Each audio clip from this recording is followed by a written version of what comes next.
మైత్రి media news ఛానల్కు స్వాగతం. మైత్రి media news ఛానల్కు స్వాగతం. ప్రైవేటు విద్యా సంస్థలపై మంత్రి కోమటిరెడ్డి వెంకటరెడ్డి ఫైర్ అయ్యారు. ప్రైవేటు విద్యా సంస్థల యాజమానులు దొంగలు అని అన్నారు. విద్య అనేది నాన్ ప్రాఫిటబుల్ వ్యవస్థ, కానీ వాళ్ళు విద్యను అమ్ముకుంటున్నారు, నాకు కోపం వస్తుంది అని అన్నారు. ఇప్పుడు అడ్మిషన్ల సీజన్ వచ్చిందంటే నాకు భయం అవుతుంది.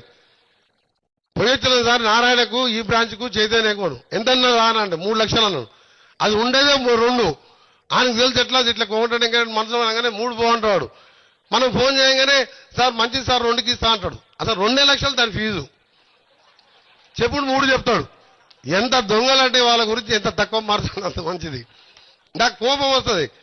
విద్యను అమ్ముకోండి, విద్య వ్యాపారం కాదు. విద్య అనేది నాన్ ప్రాఫిటబుల్. అది యాక్ట్ చట్టం ఉన్నది, 25% పేదోళ్ళకి సీట్లు ఇవ్వాలని. ఆ చట్టాలకు తూట్లు పొడిచి ఈ దొంగలు ఇవాళ కార్పొరేట్ పేదవాళ్ళను దోసుకుంటూ